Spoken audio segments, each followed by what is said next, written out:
Hello and good evening, everybody. Welcome to Wrestleview Live number 112. We are going to be reviewing WrestleMania Saturday today. Oh man, what a freaking show we have to talk about tonight.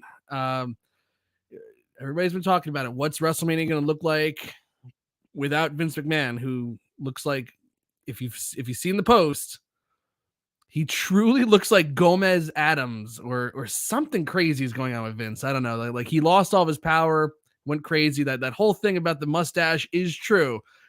He looks like it's just the most deeply weird picture I've ever seen. What does WrestleMania look like without Vince McMahon? Great. It looks great. It was a good show tonight. I'm excited to talk about it tonight with my wife, Victoria. Hi, everybody. And my dear friend, Jerome Weiland.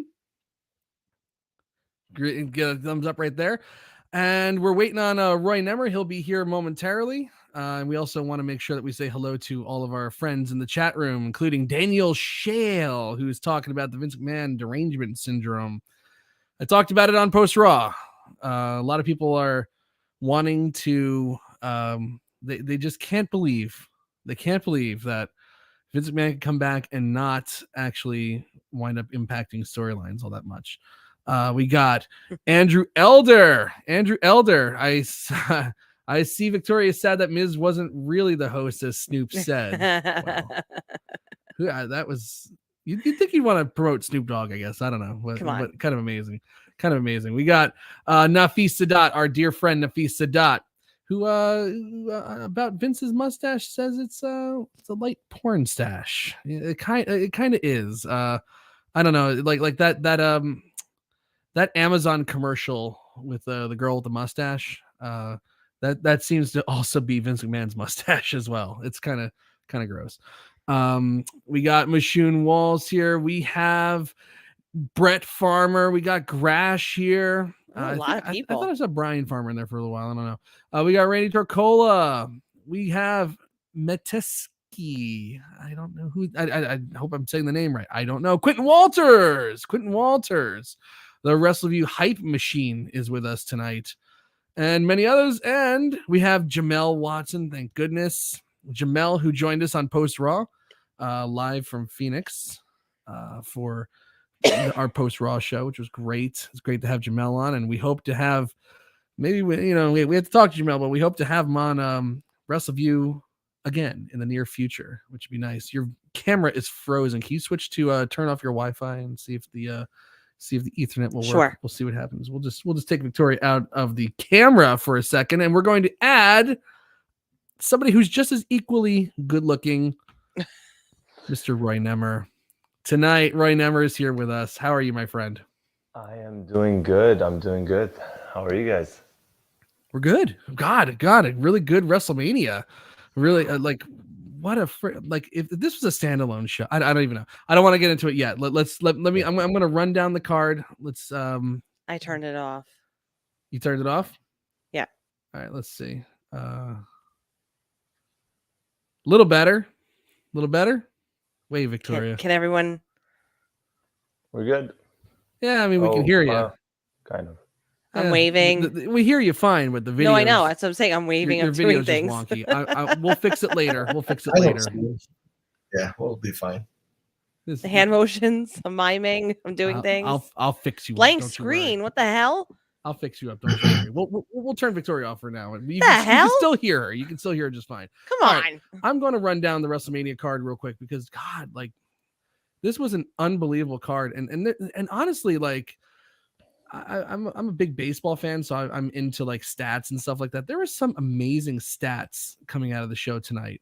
Like, for example, Lita had her first WrestleMania match since WrestleMania 18 in 2002. And it was also only her second WrestleMania match ever. Hall of Fame. You think Lita is part of that big women's push back in the day. Only one WrestleMania match. Kind of amazing. Wait a minute. I'm very confused right now. What are you confused about? No, I thought you were running through the show and then you started. I'm just talking about that interesting stat. I just want to see her. But you said you were going to run through the show and then you're going alone. All right, I'll run down the damn show. I'll run down the show. Okay. Okay. All right.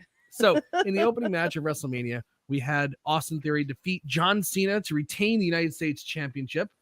John Cena, like one of the few unselfish legends, I guess. He just keeps losing to people. It's amazing. We got the Street Profits coming out on top of Braun Strowman and Ricochet. Oh, I spelled the name wrong. I put Ricochet on the quick match results. It's okay. No one cares. The Viking Raiders, Eric and Ivar, and Alpha Academy, Chad Gable, and Otis in the WrestleMania Men's Showcase. Seth freaking Rollins defeated the birthday boy Logan Paul. Trish, Lita, and Becky defeated Damage Control. Rey Mysterio pinned Dominik Mysterio after some interference from Bad Bunny. Wow. Rhea Ripley defeated Charlotte Flair for the SmackDown Women's Championship. Oh my God. Pat McAfee defeated The Miz. Can't see Victoria right now, but yeah. What the hell? Can we get I'll get camera? You back when I fix your damn camera. And then Kevin Owens and Sami Zayn defeated the Usos to win the undisputed WWE Tag Team Championship in the main event of WrestleMania. The first time the tag team titles were ever defended in the main event of WrestleMania. You know, I think about my first WrestleMania that I ever attended, which I just recently recapped, WrestleMania 20 in 2004. And the best they could come up with for the tag team titles, by the way, like the champions were like Scotty 2 Hotty and Rikishi and Booker T and RVD, just like throwing together tag teams, or like tag teams that were like past their prime in 2004. One year they weren't even on the card of the show that I went to. One year they were cut, I think. And now they're in the main event of WrestleMania. It's kind of an unbelievable comeback for the tag team titles that Triple H has perpetrated. And I have to say, I love it. Let's start off with Mr. Roy Nemmer. Roy, why don't you give us your favorite thing from this WrestleMania? So this might surprise a couple of people, but I'm gonna have to go with the women's match, the women's title match, more so than the main event. And I know we're gonna talk about the main event later on. And I'll tell you why I think that was the absolute right decision to do what they did, but at the same time, I don't totally agree with it. But that women's match, Mike, you tweeted about it. You said, the greatest women's match in WrestleMania and WWE history. I echo those thoughts. You have, in my opinion, the best female wrestler in Charlotte Flair, and the next big thing in Rhea Ripley, and two professionals. And you could tell they both absolutely gave it their all. And what a tremendous match. Some dangerous looking spots, from that spike DDT to that absolute face plant by Charlotte off what looked like a German of some sorts. And the crowd was into it. That for me was, aside from the ending of the main event, that was probably like the match for me where the crowd was just so into it from start to finish. Roy, I'm a little bit mad at you because that was he's very confused right now. I've heard that before, by the way. Things are not looking good for you right now. No, because I totally agree. Because that, you would think with the main event, and it's not to say that the main event wasn't incredible, but that for me, like that women's match, just really, really, for like personally, just took the show away from everything else. It was just so incredible. So I love the build from, like, at first you think like, oh, like, because it could have really gone either way. They've had matchups before, granted, like even Rhea Ripley said in the post conference afterwards that, her first matchup with her WrestleMania was during 2020, during the pandemic, no crowd, crazy times and everything else. And we spoke about this in length, even on like post Raw and just in previous shows, about how Rhea Ripley needed like this major reset, and you don't get that. You don't get those resets, and you don't get those second, third chances even. So for them to have the amazing match that they did was just, for Rhea Ripley, I was just very, very happy for her. I all components of it. Really, there wasn't one spot that I felt like, I could have done without that, or like there was a lull here or whatever. Like that to me, it just did it. It just did it for me in general. I was very, very happy. And it was the highlight of my evening, honestly. Yeah, I'm gonna piggyback off what Victoria said there, because I think I had a really hard time picking like the match that I was most excited about on this WrestleMania. Just on this card, not even WrestleMania Sunday, just on this card, which was beautifully built, top to bottom, everything clicked on all cylinders, except maybe that 6-woman tag with Lita, Trish, and Becky Lynch. But even that wasn't bad. There was nothing bad about it. It was just like, oh, like that wasn't as hot as everything else in the show. Like if there was like that might be the worst. Like that's kind of amazing. Like, cause it was not a bad match at all. So if that's the worst on the show, that's pretty good. But Rhea Ripley, like it's time to start making new stars in this division, like way past time. That influx of women, Becky Lynch, Bayley, Charlotte Flair, obviously. And I'm forgetting one more. Who am I forgetting right now? Who's Asuka? Asuka. Sasha, Bianca? maybe before. Sasha's Sasha. gone. Yeah, Yeah, Sasha's yeah. gone. And trying to make it on her own, not really. I don't know. I'm not really impressed by what I've seen from Sasha Banks or Monet, whatever her stupid name is now. But like they debuted like close to, we're pushing 9 years ago, and they haven't really done much since. Asuka came up, is great. Bianca Belair, great. Alexa Bliss started off good, and then they totally ruined her with that Fiend thing, and to the point that she'll never be able to recover from it. It's like when she was going earlier this year, it was just like she'll never make it back. But other than that, everything has been pretty much a bust, and there hasn't been like a major star that's really, punched through. And Rhea Ripley is like, she's not just like a star. Like we're Ronda Rousey came in, she had a mystique about her. Like that's why she rose to the top. Of course, eventually you have to learn how to wrestle, and well, she never kind of did. So some, especially coming back after the baby, it has not worked out. But we need another star with like that mystique around her. Like Charlotte Flair's got the mystique of the Flair name.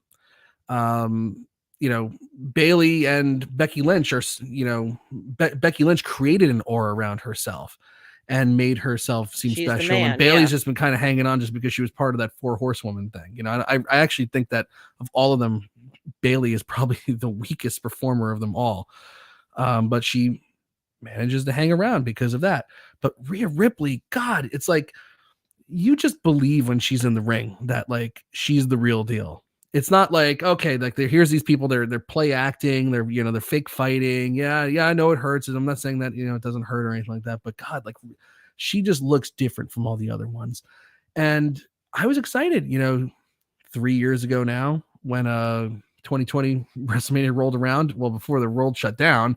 Wow, Rhea Ripley is going to have a chance to like really pick it up, because I'd been recapping NXT and I've been watching her kind of develop, and I'm like, wow, like she's got something here. I know. And then the world shut down, and I was like, oh God, she got robbed of her moment, and then she got beat on top of that, and then she kind of disappeared and kind of wallowed in nothingness. She's been wallowing in nothingness for years until Triple H kind of figured out how to get her jump started again. I think he saw a lot of what China could have been in her, built her up to like, beating up Akira Tozawa. So it's not like she can just go against women. Like she's really got something. And like tonight was it. Like there were certain times during the match I was like, oh my God, are they going to beat her? Like they can't. She has to win tonight. I got pretty scared at certain times. I was like, God, no. I got to tell you, No. not only did Don't she win, but I think they had the absolute best women's match in the history of WrestleMania. I think that match surpassed Charlotte Flair versus Asuka, which was my favorite, like the top women's match I've ever seen in WrestleMania history.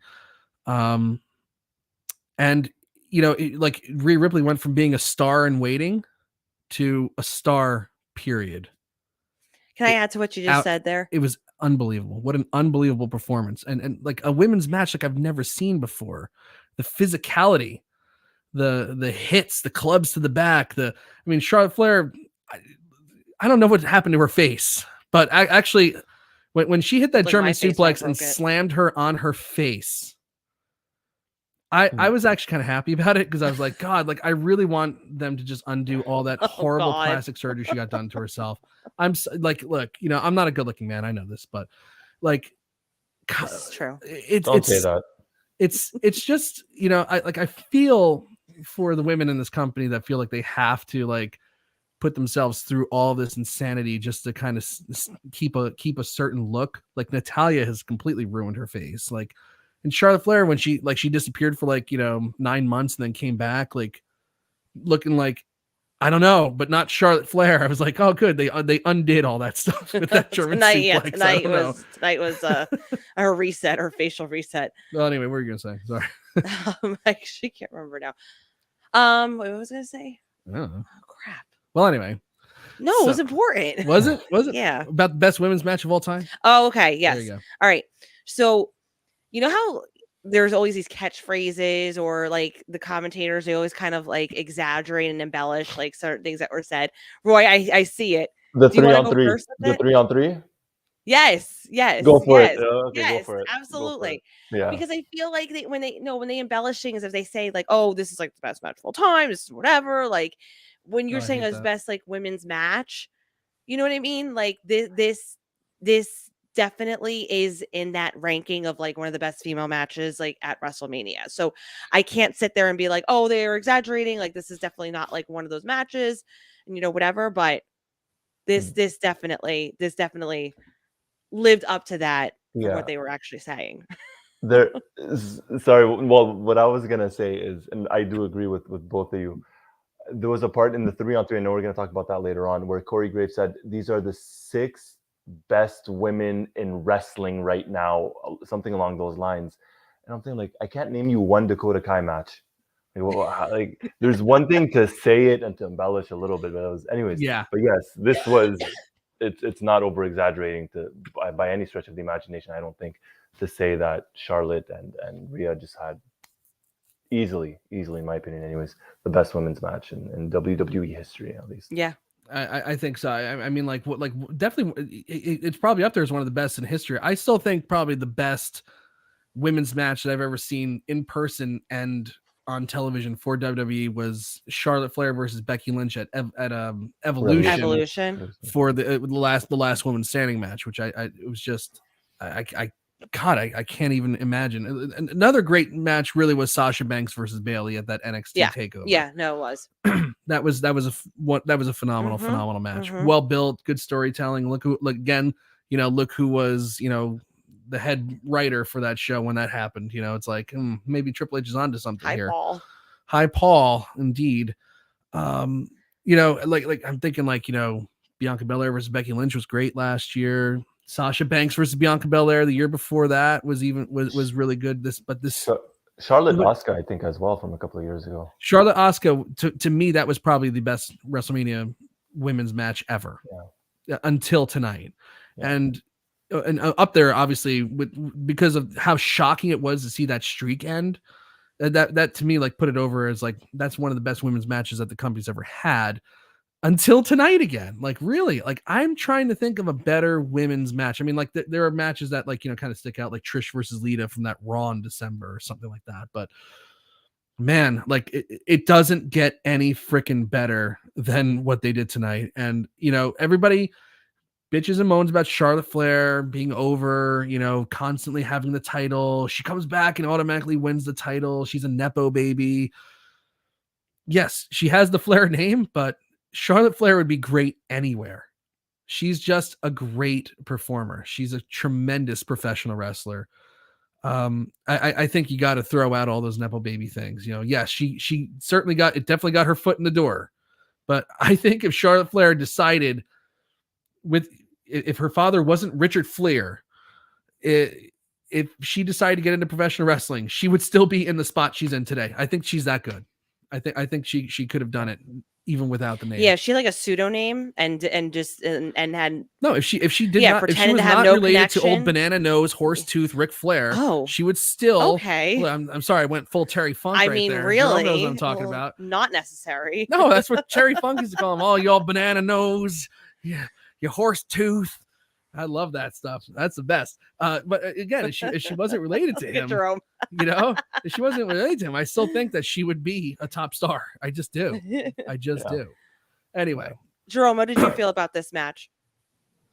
Match of the night for me for tonight. I thought it was great.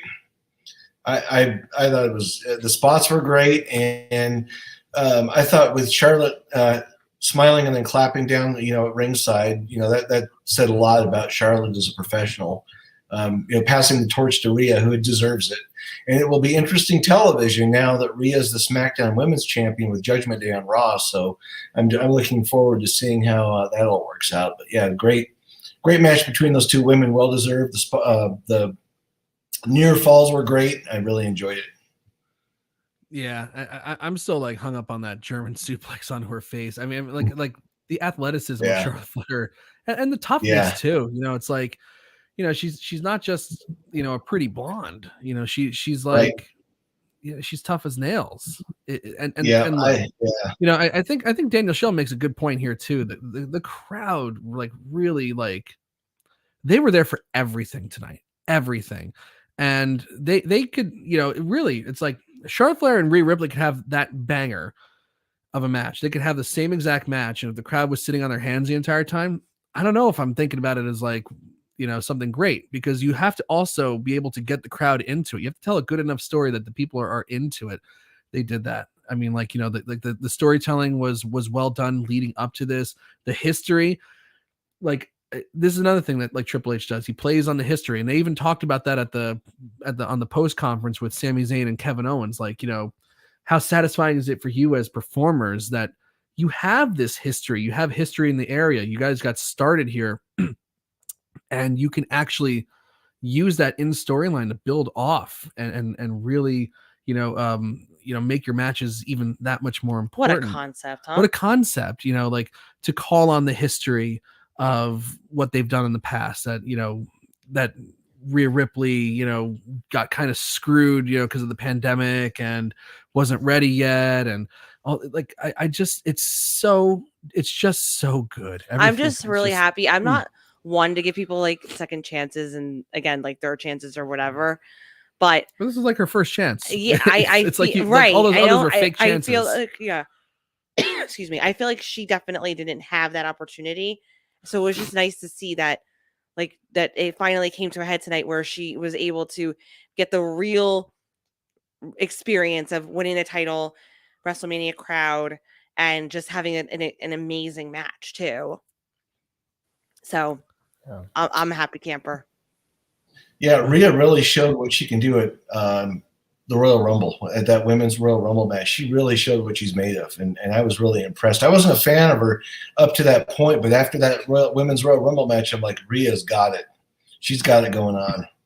Oh yeah, and she's a complete character now too. It's I hate to keep drawing the comparisons. I do it every freaking show, but what Vince was doing was just creating these concepts of characters, but never fleshing them out. They were just kind of so two-dimensional. It was just whatever.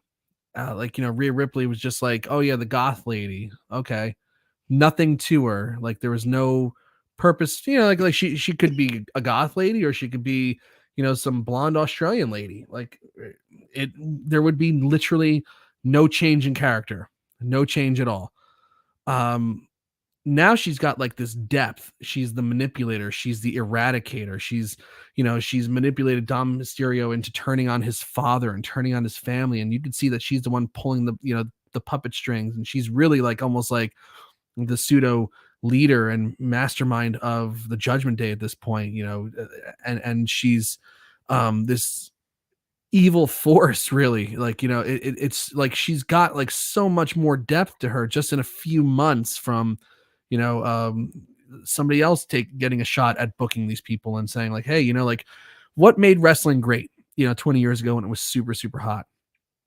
Everybody from the top down had some character, had something that was their key focus. And Rhea Ripley's got that. She those promos. I didn't think, I'm gonna go back and say I didn't think the stuff with Charlotte Flair was amazing, promo wise. But when she said like, I have to beat you, I have to do this in order to dominate this scene, like that's the inner focus of the Rhea Ripley character. That's who Rhea Ripley the character is, and that's what we're missing. That's what gets people into the match, and like, you don't need to, have the video production crew work overtime to try to make a competent story out of the mess that Vince had been putting out for years to try to make a match interesting. The stuff that they were doing made the video packages like, just kind of reminded you of like what happened, and like, oh my God, I can't wait to see this match. Okay, let's move on because it's enough Rhea Ripley. I could go on about her all night.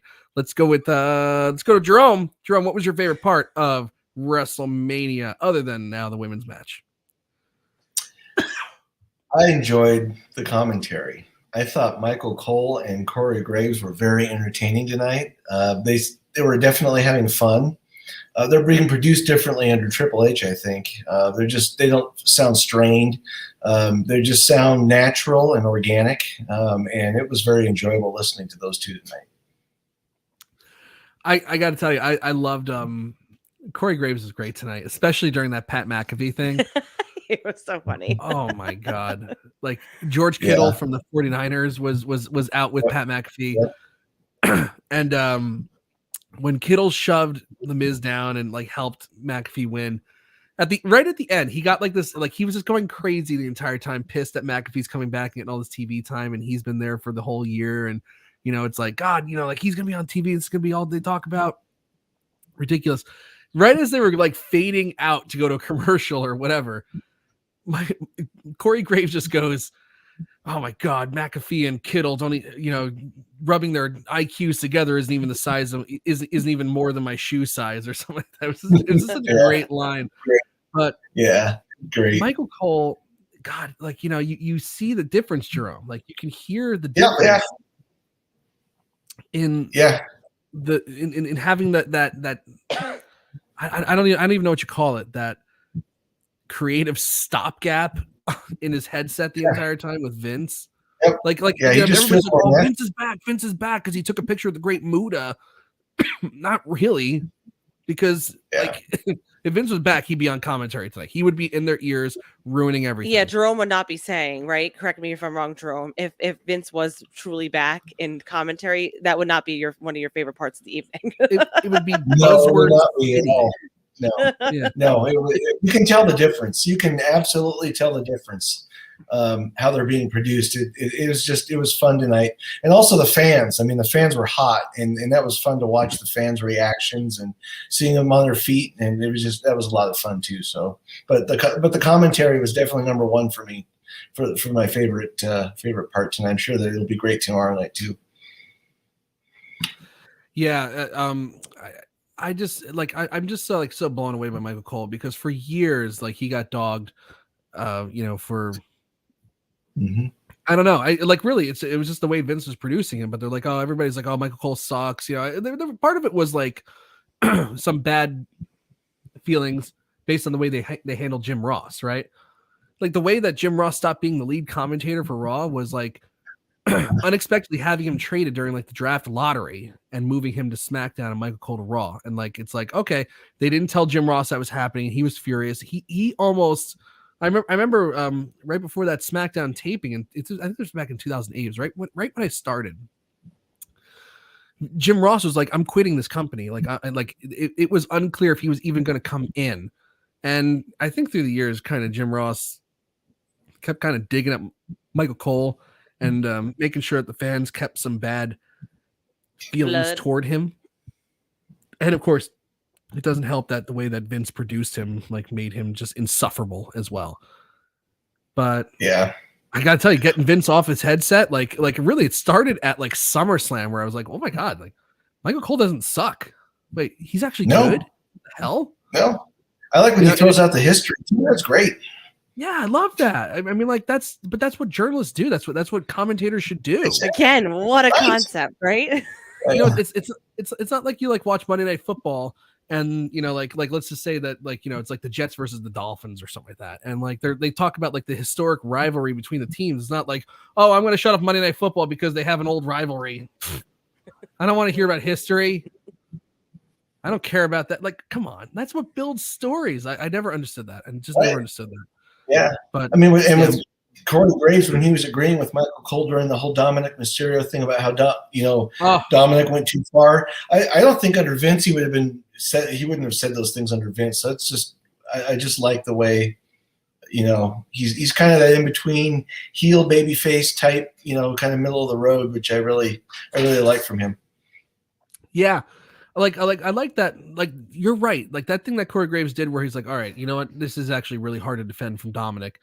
Like, really put over like what a bastard Dom Mysterio is, like that really helped tell that story when even Corey Graves was like, all right, this is too far for me. This is way too far for me. Like they did such a good job of telling that story, man. When Dominik came out of that corrections vehicle and was wearing the mask, oh my God, Michael Cole was losing his ever loving mind, and I absolutely loved it. Thank you, I needed that. Like, when he's going, this kid, he's just I hope his father takes him to the woodshed. You have to earn that mask, you bastard. Like he was so mad about it. Oh, I loved everything about it. And Michael Cole really, like, that Dom versus Rey match, it was hot. I mean, like, and the build for it was hot too, but like all that stuff about Michael Cole, like especially at the Royal Rumble, calling him like a real son of a bitch. Like he actually cursed on commentary when he was talking about Dom Mysterio at the Royal Rumble because he attacked Rey. Like, that made that feud seem like more than just like a feud. Like, that made it almost real. Yeah, it adds realism to it. It's great. Yeah, and that's what Michael Cole does now. It's like, yeah, I'm so glad you said that, because like that really like meant a lot to the show tonight. Really meant a lot to to the overall like feeling of the show as you watch it. Like the commentary doesn't detract. Like, for so long it was just like, God, like sometimes I wish I could watch the show on mute because I can't stand the drones. Not anymore, really. Like, I mean, other than Kevin Patrick, which I'm glad they didn't have him on WrestleMania at all. And honest to God, like, I have to say, I'm not rooting for the guy to lose his job. I'm just rooting for him to not be on Raw anymore. I'm not like, Roy, you know what I'm talking about. Like, I get it. I listen to him on soccer because he's specific to an Atlanta United, like the MLS team. He's specific to them, so I catch some of the clips.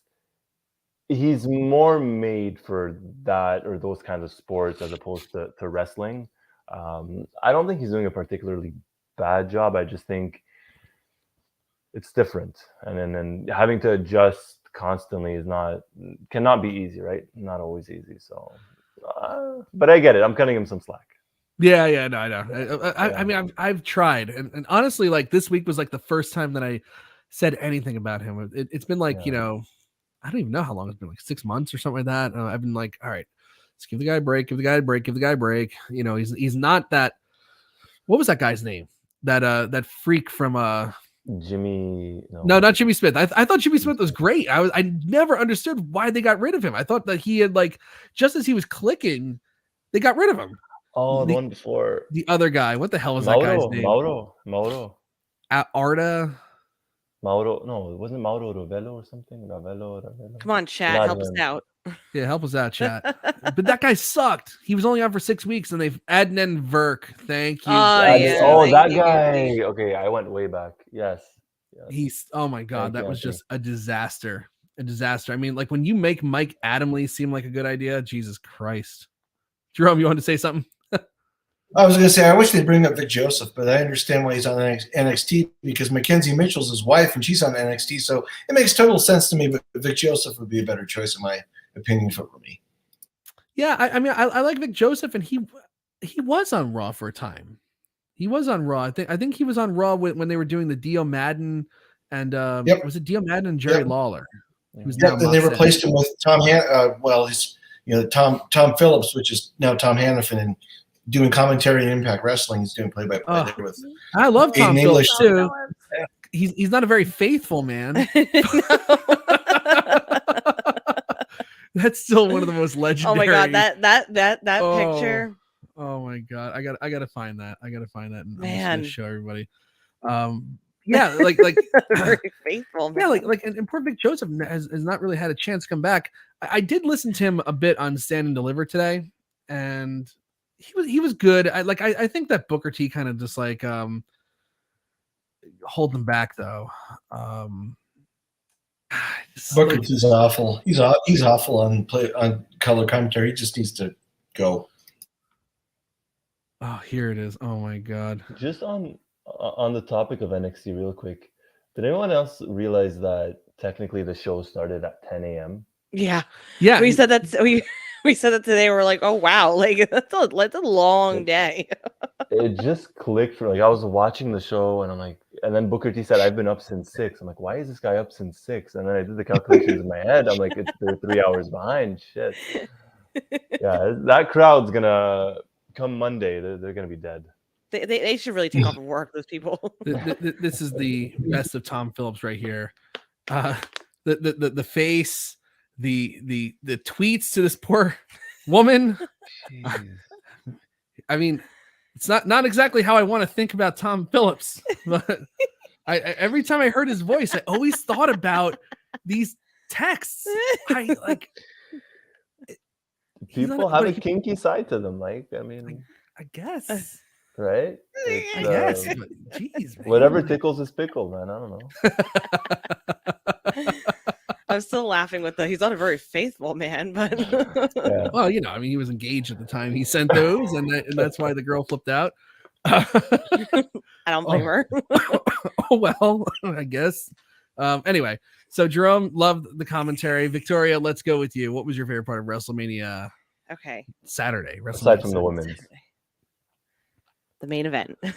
Okay. The main event. Now I have nothing now. Yes. Okay. The main no, event. you know, I'm not. No. Actually, okay. No. Go with the main event. No. We want to talk about the main event. I am. You're not letting me speak. Let me speak. Want you to speak. That makes no sense. No, I'm saying that you have nothing to pick. That's not true because this show is incredible. So there's plenty of picks. So that's why I was a little mad at Roy before, but not entirely mad at Roy. No, the main event, because it's been a long time where this story just, I am very much appreciating the fact that we are, and we've been saying the whole night so far, that we are building upon stories. And I love a good story. And I love when a story matches up with a good match. And you get all components of that with these, and the fact that it was a tag team titles in the main event, and have not seen that before with the WrestleMania, adds another layer of just being cool and being part of this, something like historical, and another layer to it. But every part of it, like from the start, even too, when Sammy's in the ring and then Jimmy's in the ring, but then he's like, not into Jay, like, no, you should go in there, you should start this off because you two had that. Everything just from start to finish made sense, really built, just had this great momentum the entire time. But the story behind it, and you're reminded of the story, not just from like the video packaging before, but throughout the whole entire match. Like I said from the beginning, when they're contemplating who comes in first, like, no, like Jimmy's like, no, Jay, you go in there. You have that story with Sami Zayn. Like, you guys have a little bit more of that history and that animosity towards each other. So that's why I can appreciate a main event like we had tonight. When you have both those parts, you can't beat that. You can't. And I have to say this too.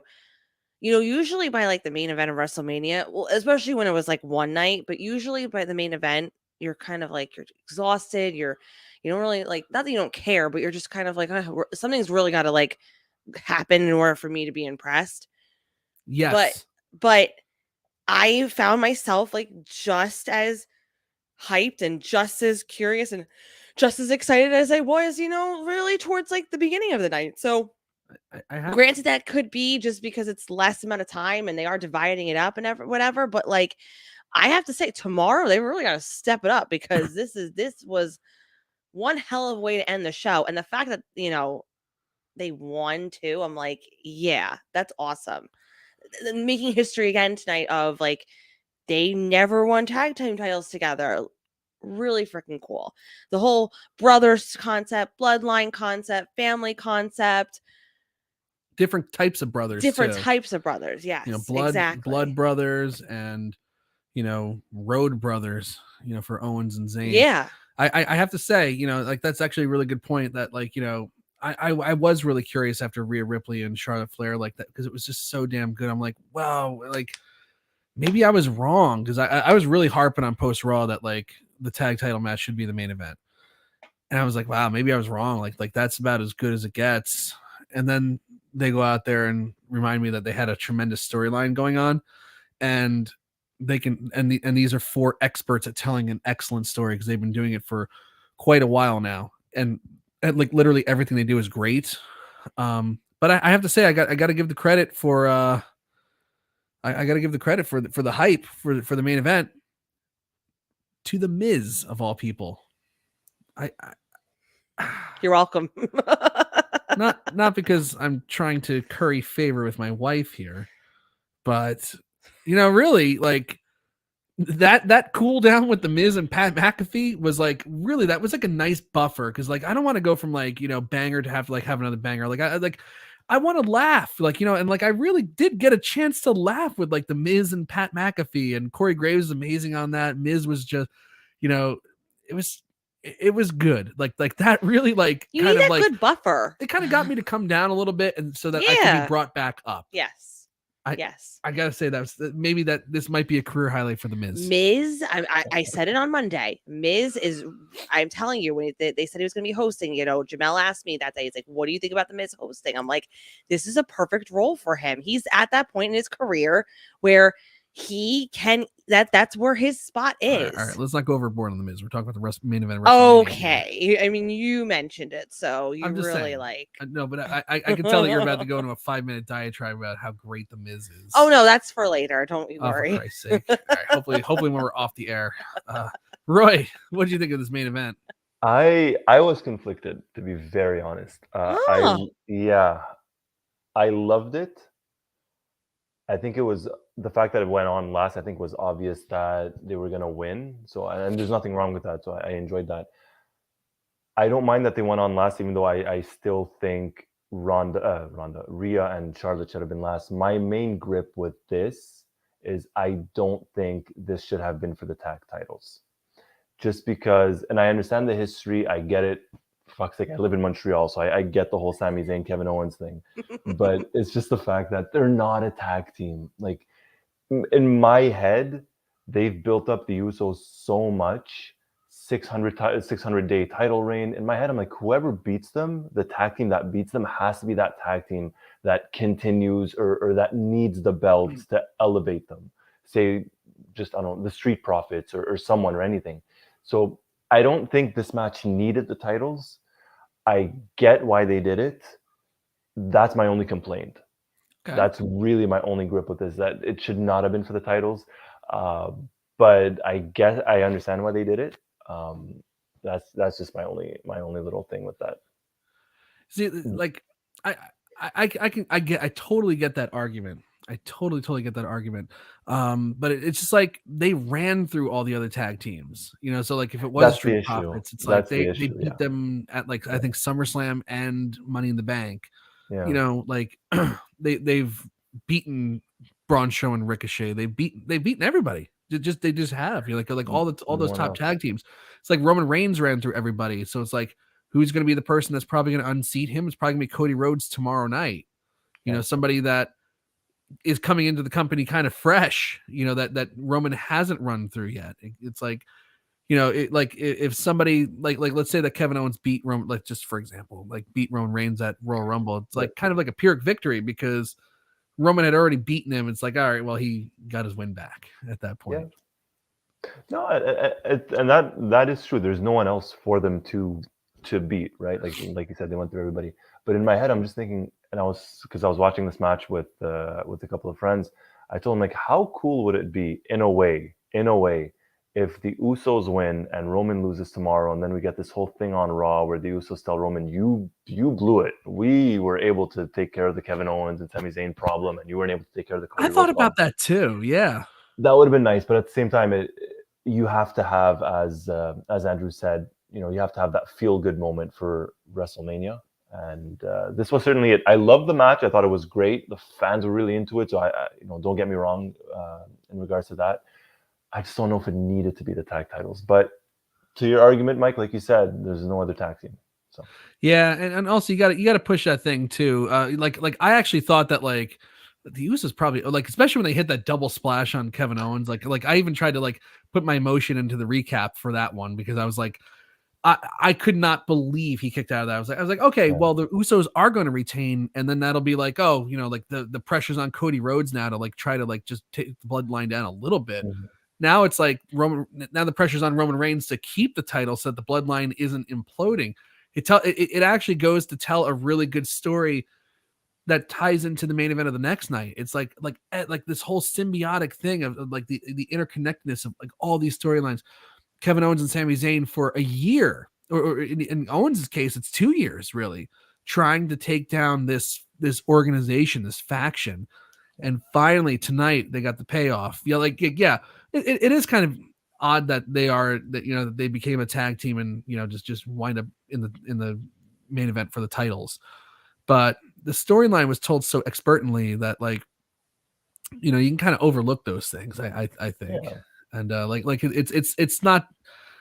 I think the titles actually became secondary. Like the titles were more symbolic of just like this is a major dent in the Bloodline's armor here. It's really it's just such an unbelievable storyline. And honestly, like not the way I thought it was going to go. Actually, I really thought the Usos were going to retain. I also thought that John Cena was going to beat Austin Theory tonight for the United States title, only because Bobby Lashley issued an open challenge. Like he got screwed out of a WrestleMania match, by the way, because of Uncle Butthurt Howdy, Bray Wyatt, nobody wants to work with me because I kill their careers. I mean, because all my stuff is great ideas. Yeah.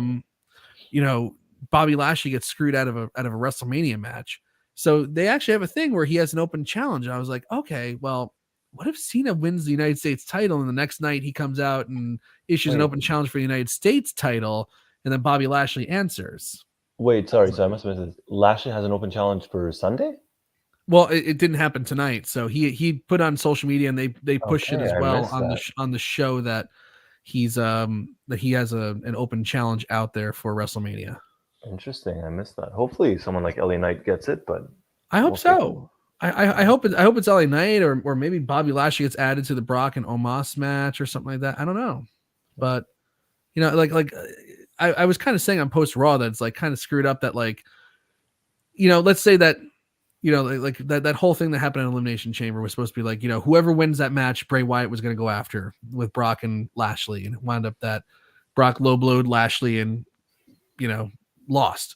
But let's say that Brock won that match and he's going to face Bray Wyatt, which he's a smart enough guy to know that you don't want to face Bray Wyatt. That's probably why he agreed to lose to Bobby Lashley in that kind of fashion, because who wants to have their career crushed by Bray Wyatt?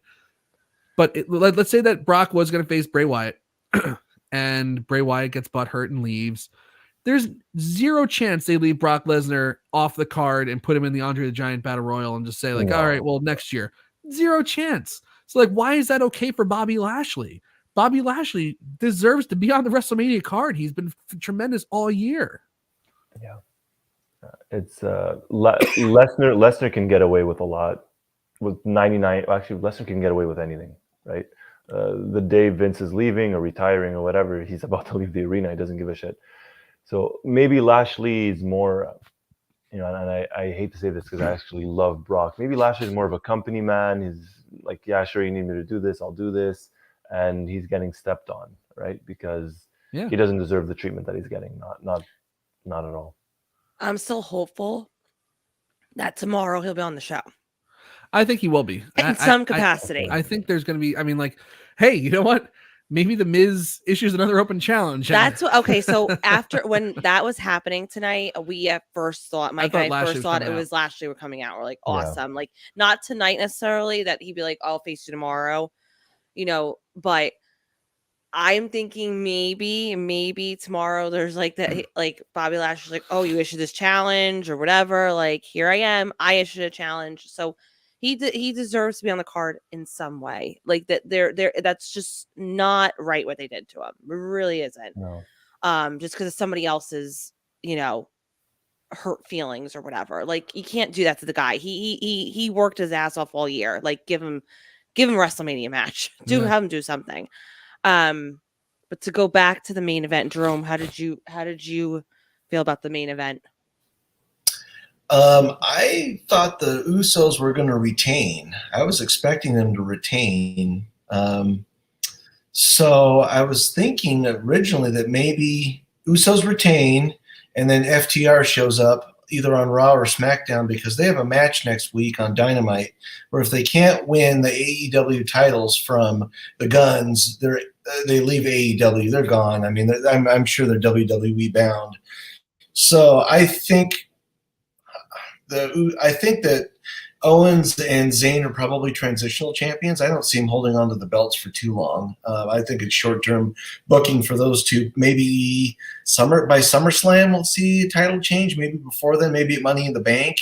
I don't know. I just see him for just a few months. Owens as a babyface doesn't click for me, so I'm expecting him maybe to turn on Zayn at one point in time to cost them the titles. Whenever that happens. And who's next for him? I don't know. Maybe FTR comes in, maybe somebody else. I don't know. It's hard to say. So we'll see. But I get why they did it. Like Roy said, it was a feel-good moment, main event, kind of send the crowd home happy. But I would have rather seen the Usos retain. But I think the bloodline might be on its way out. Maybe, especially if Roman Reigns is like Hollywood bound. Like if he's not gonna be around, for much longer, like has been the rumor, we'll see what happens. I think to your point before, how you were saying as far as like a part 2, I feel like tonight's main event is foreshadowing something for tomorrow. So it is. So I think that's why like the placement of the tag team titles and just a tag team in general being in the main event was just more than, it's just tag team, but it's just more surfaces around the whole bloodline thing. So I think all of you are right in saying the fact that this is something else in conjunction with what happened tonight. Especially like you said, if Roman Reigns is really like, is venturing out into doing other things. Yeah. In the meantime, like I think Kevin Owens and Sami Zayn will actually be a really fun tag team. It kind of reminds me of when like, two other like main event guys that kind of came together as a random tag team, like back in 2001, it was Jericho and Chris Benoit. Yeah. And they set out to have like really, strong tag matches. Like I remember like they won the titles in that classic match against Triple H and Steve Austin, where Triple H blew out his quad in the match. That classic Raw match. Jericho. With the unbelievable, and like he still continued the match.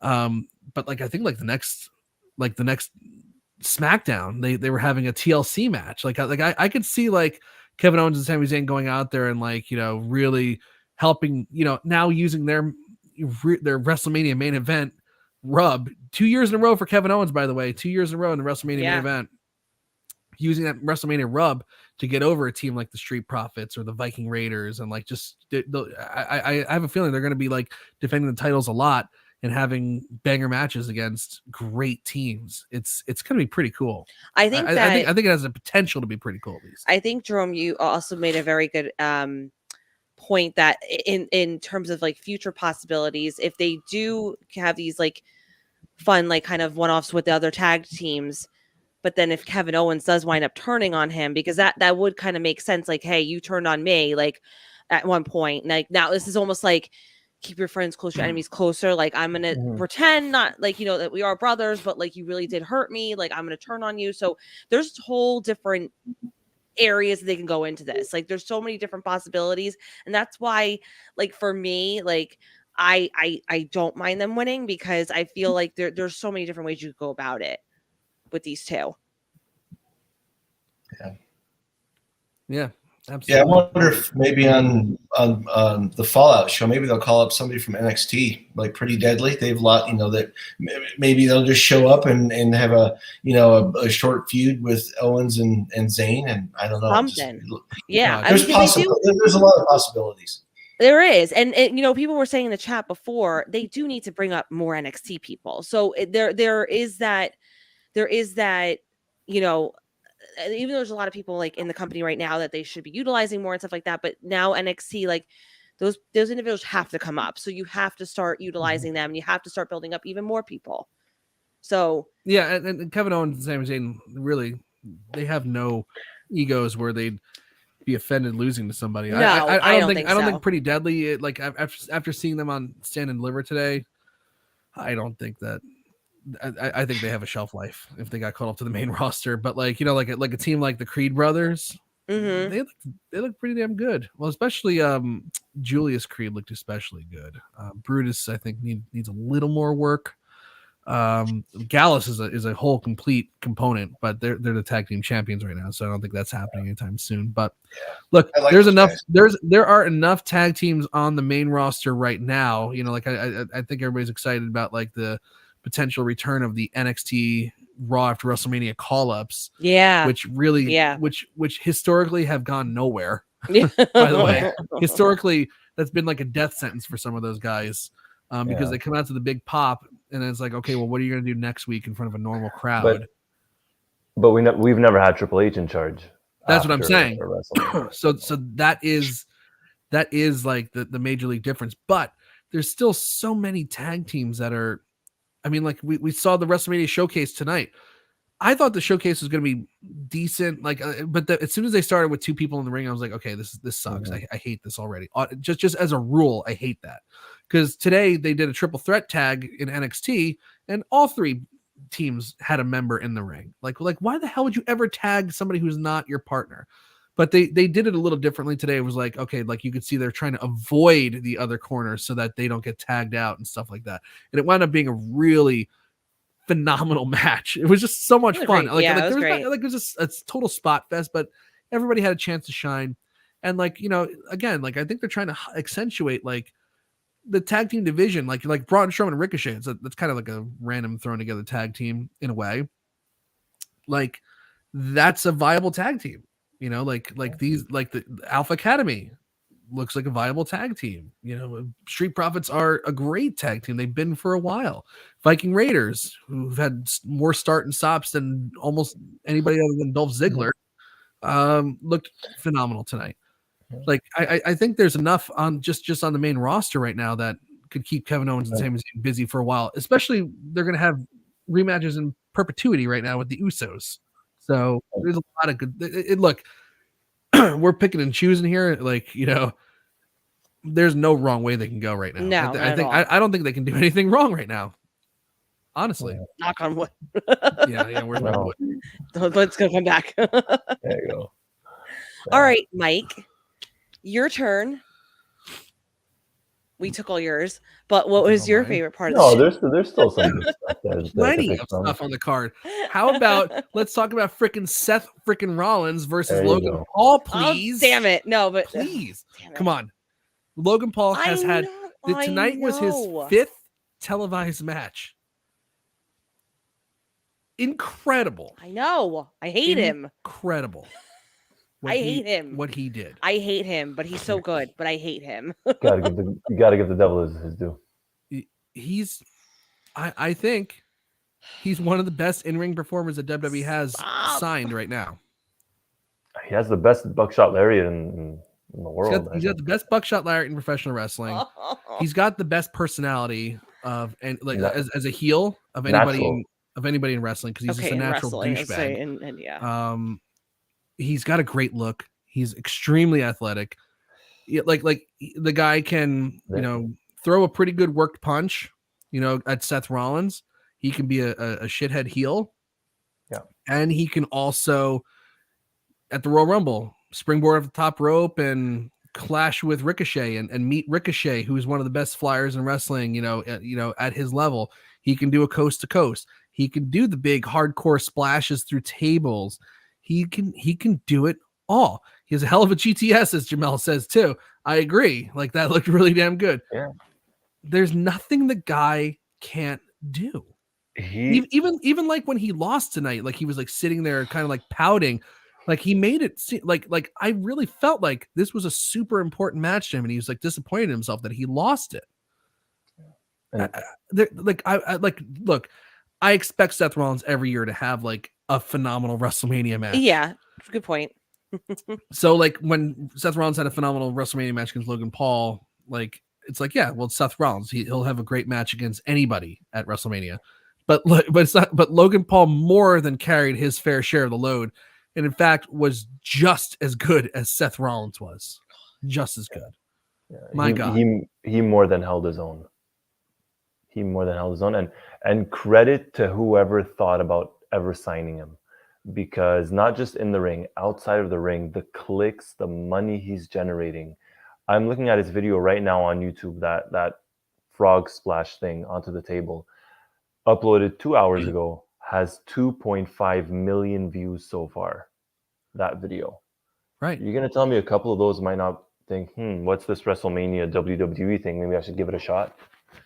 He 100%. brings so much to the table, and he's delivering on all fronts. Outrageously good, Victoria. You can Victoria's be a gonna be hater sick. all you want. I am a hater, but I'm not gonna. But like Roy said before, I have to give credit where to the guy. I can't sit here and lie and be like, oh, he sucked. Like this is horrible. Like why would they ever sign him? Like Look, if no, he sucked, I'd be the first one to say it. it makes sense. Like he does because and it honestly the fact that because when he was trying to play like the whole face thing and That like was terrible. that did not work. It really that's not who he is, and people genuine like myself don't like him. So Yeah. you have to play into that. You have to play into the whole heel thing, and he in himself has been a heel in his own personal life. So. When he goes, what are we laughing at right now? You're laughing at me? Don't worry about it. What are you laughing Keep at? going. Talk.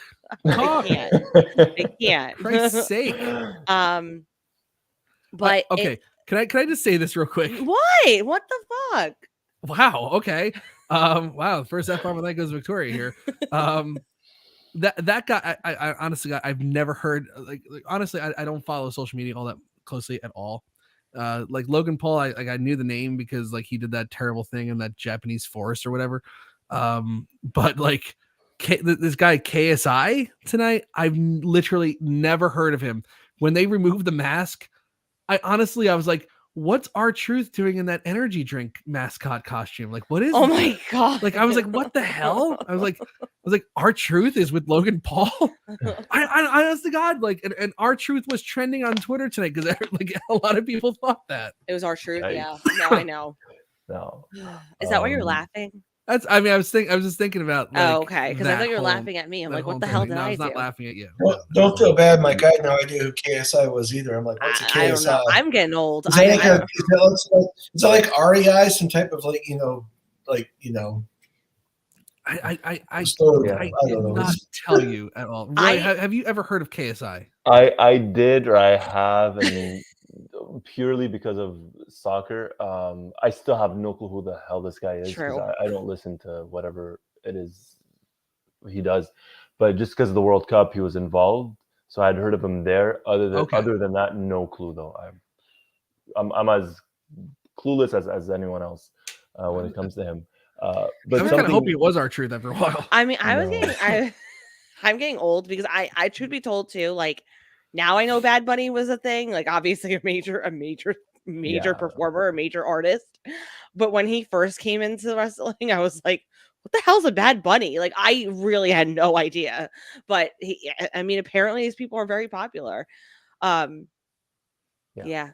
Damn you, Logan Paul. I can't. Well, something you're not gonna like, Victoria, about Logan Paul. There's an interview with Ariel Helwani. I listened to it yesterday, Friday, and Ariel Helwani asked him, hey, is there anyone that's giving you any slack in the locker room? Like, how are you finding the business so far? And he said, I respect everybody in this business because of what they go through in terms of the traveling, in terms of the bumps, in terms of the having to work out, eat properly, rest. So he respects it. He gets it. Good guy, Logan Paul. Not a Yeah. good guy. Okay, like Exactly. I appreciate him saying for that, him. and I'm glad he's Yeah. God bless giving him. accolades to the people who he has respect for the business, he has respect for And he said The Miz helped him out a lot, and he credits The Miz. Yeah, no, and he said I that I he could definitely see that because because that's again like he's like that very much that like he will help you out and kind of got because especially what he went through, when he first came into the business. So I could see that, but great match. It is what it is. Really, really like, and he made the Shawn Michaels entrance on the zip line, like everything about him. It was just like, God, I want to see this guy get his face caved in so badly. And I have to say, like, like I almost said, Ray versus Dom too. Like, you can't not talk about that match. I mean, we obviously are going to. So let's do it. Like, oh my God, like, like we had talked in our group chat, because Alex Cars, who recaps at AEW for us, which I'm not part of, by the way, and it offends me a little bit. All right, well, we'll put you in it then. Okay, thank you. You'll love it. You'll no, I'm just kidding. love it. Great. It's nothing but thrilling conversation. We had kind of talked that like there had been a little bit of a lull, following the WrestleMania Men's Showcase match. Although I don't think it's fair to say that there's a lull during the Logan Paul match, but like how after that, I think the 6-woman tag kind of brought down the crowd a little bit, and my God, Ray versus Dom woke them up something fierce. Like when Angie Mysterio was getting a humongous, massive pop for slapping her son in the face, like everything about that whole entire storyline was just firing on all cylinders. I know we talked a little bit about Ray versus Dom already with the entrance, but man, Dominik Mysterio has really figured it out. Really, like he needed something that he could sink his teeth into. Would he be where he is without his father? No. Like Michael Cole even said, like, without his father, he would he would be like in a bingo hall somewhere. Like I was like, what a line. I was like, that is such a great line. And he's probably right. Dominik would not be in WWE, but he is in WWE, and he's great at what he does. He's a great character. That ex-con Dom thing, the whole prison vignette that they did with him tonight, and backing him into the arena in the corrections van, down to yelling at his mother, throwing a drink in his sister's face. Rey Mysterio was phenomenal in this. When he took his belt off and spanked him, I was like, oh my God. So good. Everything. Oh my God. I loved everything about it. We'll start with Jerome, another person with children, yes. Like is this how you we only have daughters here, so I want to know, is this indicative of what it's like to have a son? Maybe. Maybe. I don't know. It's funny. So I don't know. So when Dom, Dominik threw the drink in his sister's face, was she thirsty? It wasn't a tequila, was it? right.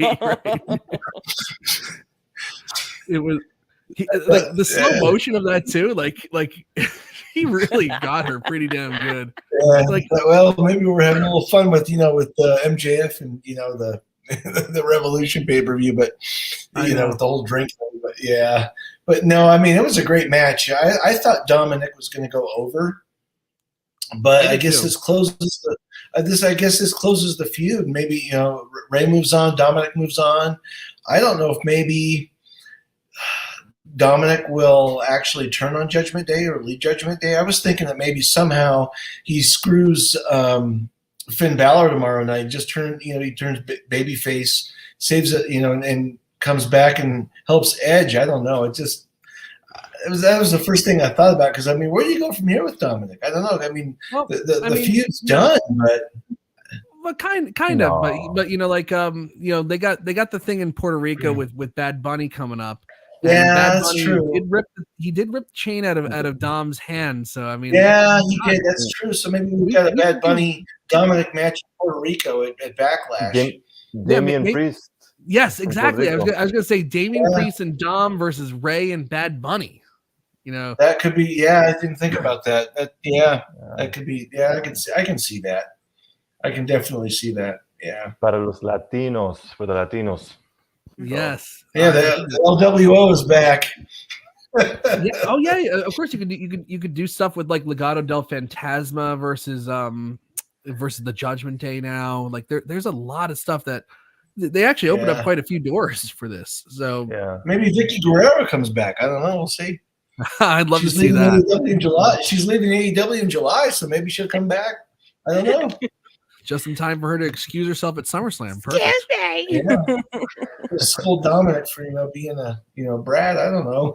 I love this idea that the Wrestleview Fiend, the LWO versus Judgment Day in War Games. That makes sense. Yeah. It totally makes sense. But it was an enjoyable match. I had fun watching that match. That was a fun match. Yeah, that's the thing. The only thing I really didn't like about the match was like Michael Cole really did a great job of putting over how this is a blood feud. Like this is they had the Eddie Guerrero stuff. He came out in the lowrider with Snoop Dogg. They played Eddie's music, and then then it went to Rey Mysterio's own music, and he's like screaming at his mother's face. And then all around the ring, it's just decorated with these images of Cinnamon Toast Crunch cartoon characters. I'm like, what the? Something's not like computing here for me. I was like, that was like, why didn't you? Like, how could you do the Cinnamon Toast Crunch match for that match? Like, why don't you do it for like the women's the 6-woman tag? Like, who doesn't want a Cinnamon Toast Crunch Trish Stratus? It's like, come on, like, what are we doing here? Maybe 20 years ago. Hey, I think she's aged. Look, you know what? A lot of She looks better than I do. You do a That's a lot of side by Botox. side of Trish Stratus and Charlotte Flair right now, and tell me. You tell me. What about? Yeah, you tell me, Mike. I'm not gonna say. You tell me. I'm just looking at it objectively Mike, now. Oh yeah, objectively. As your advocate, Mike, I strongly suggest just plead the fifth. Stop.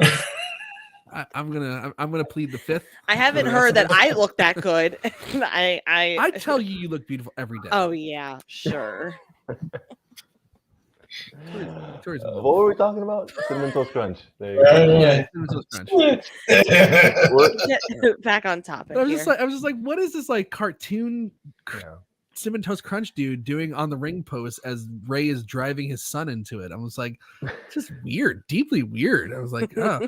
I guess they had to do it for something, but I really would have done it during the Trish match, because that match already had nothing to it. Might as well give it a little Cinnamon Toast Crunch flavoring. Good lord. That match, I think, was probably the most out of place match of the entire show. Yes, I agree. And I'm glad you said that, Roy, because the damage control thing with Trish and Lita and Becky Lynch, it was just like, well, we got to do something to get Becky Lynch on the card, and no one else is over enough to team with her, so we got to do Trish and Lita to try to just get some kind of reaction. Did Becky and Lita even come out with the tag belts? I don't think. Oh my god, I can't remember now. Did they? Yeah, they had. They had. Yeah, because at the end of the match, Lita was holding up the belt at the end of the match after their hands were raised. Okay. Why do I feel like they're gonna like? Why do I feel like, because Lita can't be the tag team champion forever, and honestly, there's absolutely no reason why she's the tag team champion right now. It makes no sense. Like, why do I feel like probably like somebody like Gigi Olin and who else? What's the tag partner's name? Anyway, like is it? And somebody, Tiffany Stratton or whatever. Why can't like why do I feel like that Becky Lynch and Lita are going to lose on the Raw after WrestleMania to like some NXT women's tag team coming up?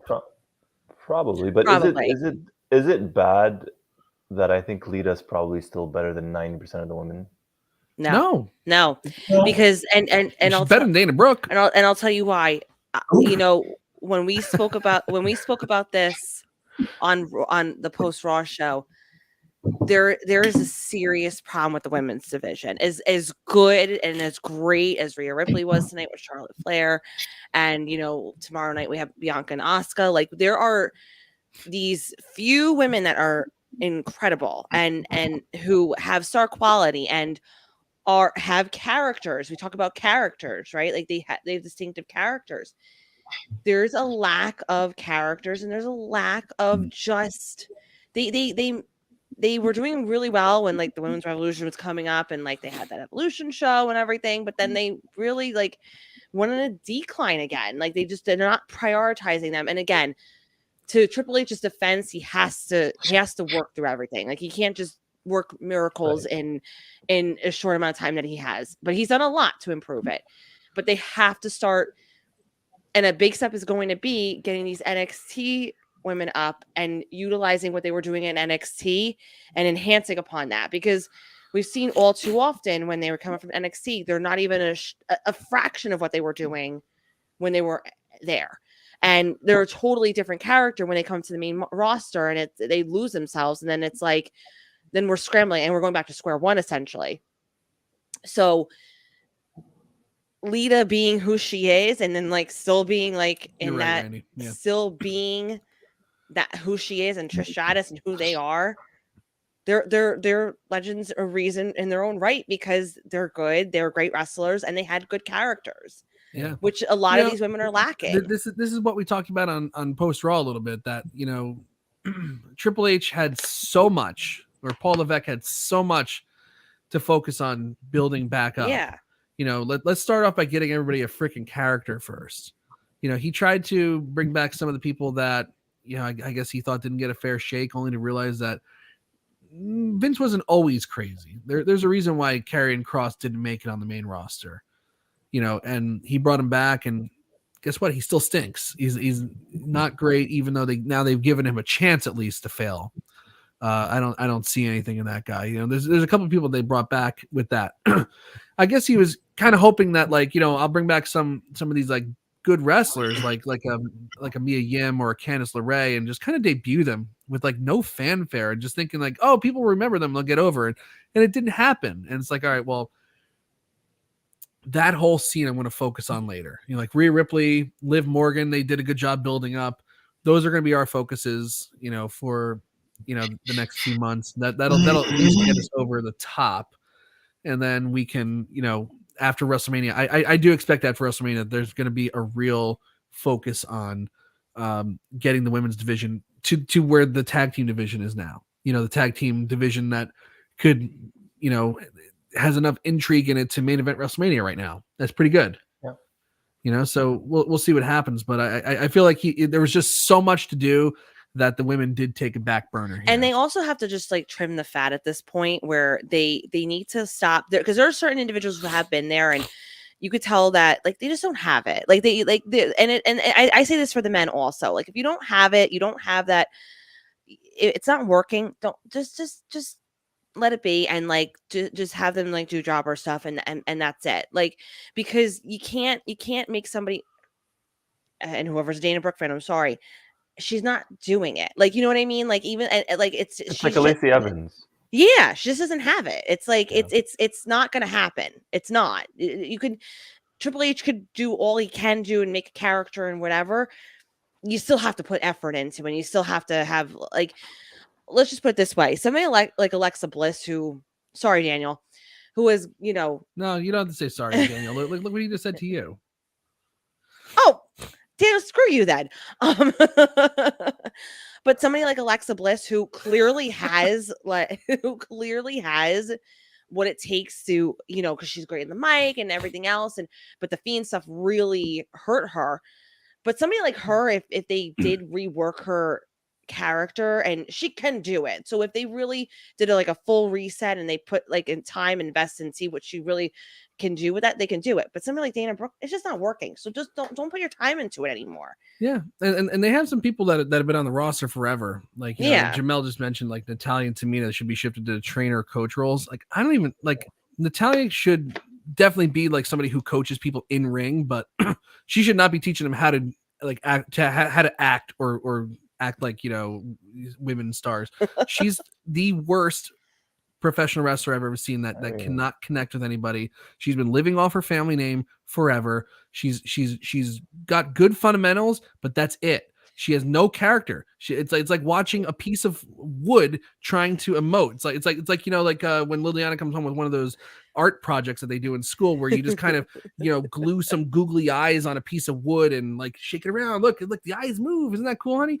It's like, that's Natalya. She's a piece of wood with googly eyes, but she can, at least she has fundamentals. She's been around forever because she's the only one who was any good that could direct traffic in these big matches. But like, we don't really need her now. So it's like, they have enough good talent. Time to go, Natalya. You've never been good.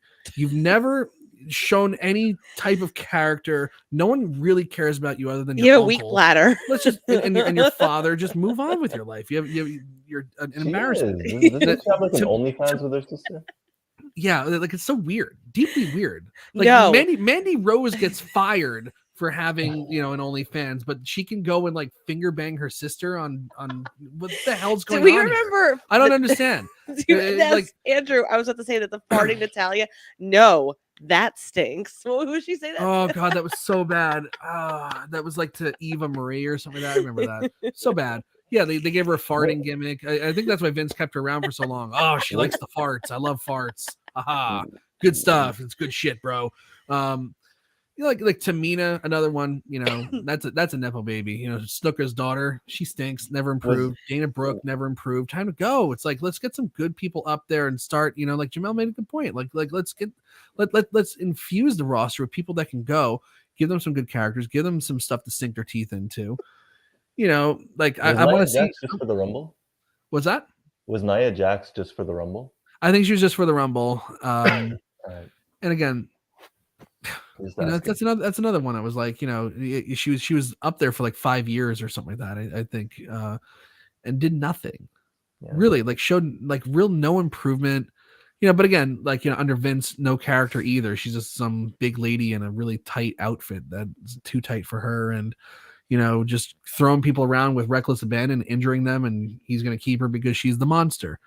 You know, obviously Piper Niven is a you know a uniquely sized woman that, you know, should by all accounts be like the big power person, and Triple H isn't like, you know, pushing her like that either. It's like, you know, you got to really be able to connect with a character and move her and get it going.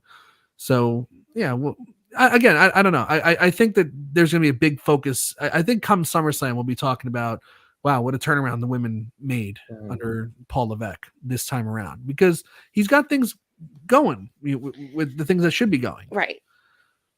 Rome wasn't built in a day. No, it wasn't. It wasn't. And it took years for Vince to destroy everything.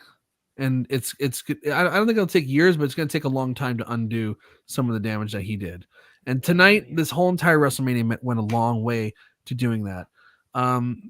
Really, the only match that we have to talk about now, I think, is John Cena and Austin Theory. Other than that, I think we've covered everything tonight. Yeah. So, Jerome, we'll start with you. What do you think of John Cena versus Austin Theory? I thought Cena was going to win the title and then maybe hang on to it for a month or two, and then Austin would gain it back. But kudos to John for putting over Austin Theory. I really like this Austin Theory character. I didn't care for that whole stupid selfie nonsense he was doing. This is a more serious character, and I bought into this character, and I'd like to, you know, I'm curious to see where it goes from here with who's next for his next challenger. But yeah, this wasn't a bad match, but I still thought Cena would win it. Just because of the Make-A-Wish Foundation kids that were out there, I thought he would go over. But he's 45 years old, and he's not too much younger than I am. So it's good that he's putting over the younger guys and moving on to Hollywood again. So it was all right. It was a good start for the to get the crowd going. That's it.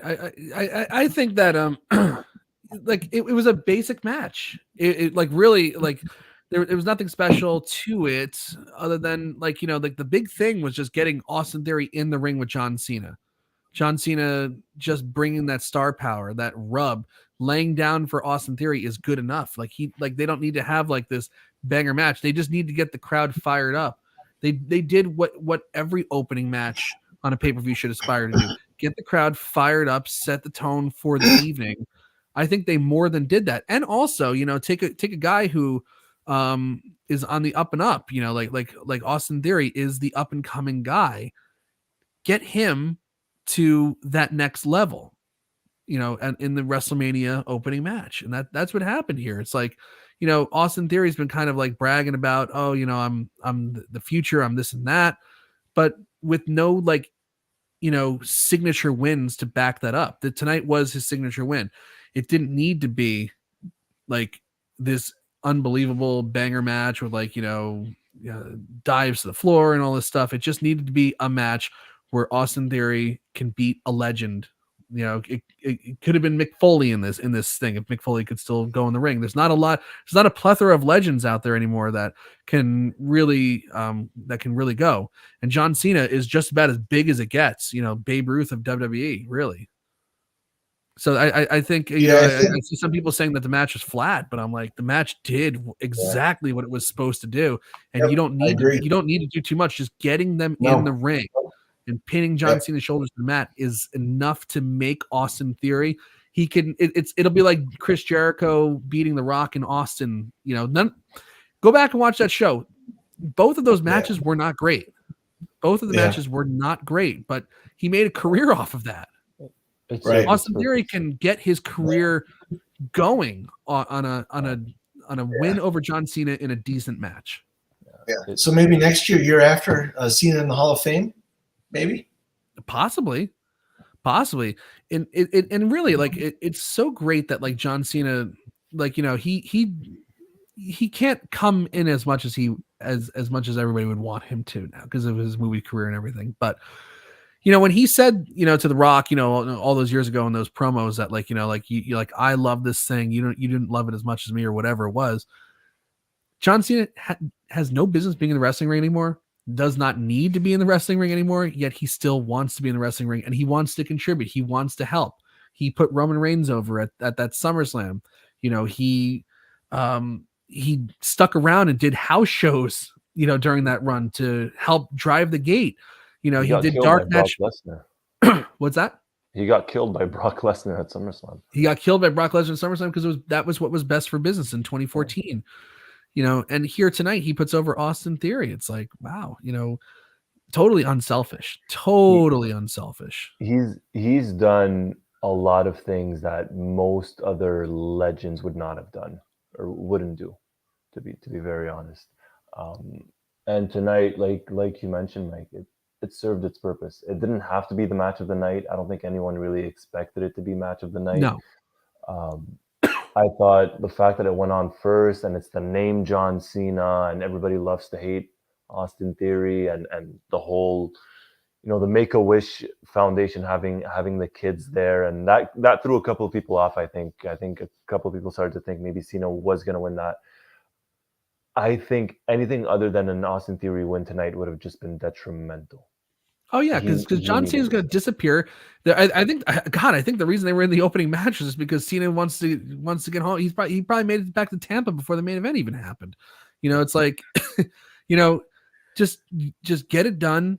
Get Austin Theory that signature win, and then you can go on with your card. It was everything it was supposed to be. And Andrew Elder makes a good point. It's like, I don't know any time someone said that the opening match is their favorite match of the night. All the opening matches are designed to do is just set the tone for the show. The crowd was red hot during that match, and they weren't even doing that much.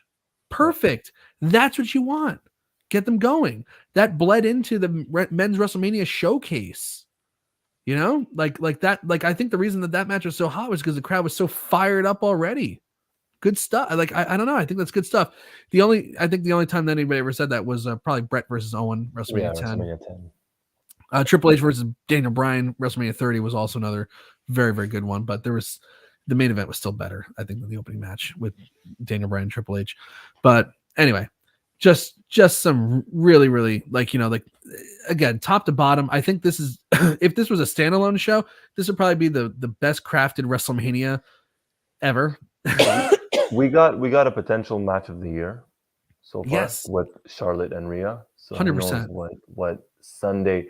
The crazy part is, and I hate to compare the two, I think Sunday has on paper just more stacked, just a better card, which is pretty cool. I think that Hell in a Cell match with Edge and Finn Balor is going to be outrageously good. I have high hopes for Edge and Finn Balor as well, for whatever reason, just because I kind of trust Edge in the ring, even though I haven't been his biggest fan since he came back. I think he does want to have that last big match before he has his retirement match. Well, the stuff that he's done since Vince has been gone, which isn't much because he always has to get injured and then go away for a little bit because that's what his contract says or whatever. Like I think about that Damian Priest match he had on Raw in like August. Like that was so well built. Yeah. I think that was in Toronto or Montreal. I can't remember. Toronto. One of those Canadian cities. I don't know, right? You tell me. Shit, it wasn't in Montreal. No, we ended up we had SmackDown. They got Raw. Either way, But like the stuff that they did with the Judgment Day with the Finn Balor match at Extreme Rules, the Ripley the mixed tag with Ripley and Balor at Elimination Chamber. Like Edge has been involved in good stuff since Vince has gone too. I mean, like there is something to it. I think I think that's gonna be a banger. Oh my god, the Intercontinental title match, the triple threat. That could be like match of the millennium if they did, if they get enough time and do it right. My god, like I think that Roman Reigns versus Cody Rhodes. I'm like that match is probably going to make or break how people feel about this weekend, how they remember it. For 100%. That's why I'm most curious about that one. Yeah, I think that a match that we haven't spoken about, I don't think many people have spoken much about, just because the build up to it has been very poor. Bianca and Asuka. I think they have a point to prove. I think they know 100%. And I think they'll have a pretty good match as well. 100%. I actually think they're gonna have a real banger. I think that the build to the match has been embarrassingly bad, but I think they've just been kind of holding pat because it's going to be so good. Like we don't need to do too much to put this over, and I think they will have one hell of a match. Yeah, I wonder if Asuka leads that match. If she leads Bianca like throughout the match. I know Bianca's the champ and all that stuff, but I feel like Asuka has the. It's time to make a change, I think, there too. Bianca, but again, like Bianca is another person that kind of needs a reset. I don't know what you think, Victoria. Yeah, I agree. And I love Bianca. I think she's phenomenal, and that's where. But see, for me, I'm not worried about her because if Triple H really does do this whole just refocuses on the women, like as someone like her, she'll be fine. It's just a matter of getting that character back on track and being what she could do. Because in the in-ring stuff, she's got down. So you just gotta build that stuff up. But I'm looking forward to the match tomorrow for sure. I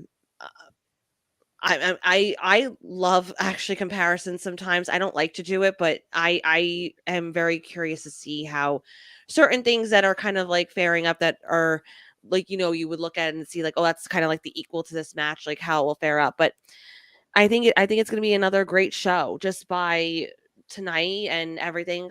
There was a lot you could tell that was just invested into this whole layout in general. So, because going back real quick to like Cena and Theory, it was the perfect opening match. Like it wasn't, like I said, it wasn't the greatest match in the world. No, absolutely not. But it still set the tone for the evening because it's John Cena, right? Yeah. It's John Cena. So you can't go wrong with having John Cena in your opening match, regardless of what he's doing. And they did a good job. I think they did a good job with placement wise. I think they'll do the same thing tomorrow. I think they'll have doing a good job with placement of matches and stuff. Yeah. And kind of getting there. The only thing I wish is though, I really hope they get a Lashley in there somehow. That's one of the things that I feel like would just be like icing on the cake for like this overall weekend. And if he could, one thing too, I hope Cody Rhodes wins tomorrow. And I hope that Lashley gets on the card because that will significantly change how I feel about the weekend if those two things, mostly Cody Rhodes winning, don't happen. Yep. I think Andrew Elder said night 2 better be the hold my beer moment. Like night, because WrestleMania again, like last year, WrestleMania Saturday last year was so good. WrestleMania Sunday did not live up to it, partly because of the tired Roman versus Brock match. Just really kind of brought it down at the end, and that's what you remember from the show. But like most of the stuff was not good. I think Triple H has really proven himself to be a smart guy in terms of booking. I think this is. I hope we're on tomorrow night and we're talking about just wow, what a friggin' weekend of professional wrestling. That's what I hope happens, and I hope I'll be doing it with you guys tomorrow night. So let's wrap up the show. We are already in WrestleMania Sunday right now, so we'll be back tomorrow night with our full coverage of WrestleMania Sunday. Looking forward to talking about it with everybody, including maybe a special guest or two. You never know. Until then, I'm Mike Tedesco. That guy right over there is Roy Nemmer. That guy down that way is Jerome Weiland. And that lady over there is Victoria. We'll see you later, everybody. Have a good night. Bye, guys.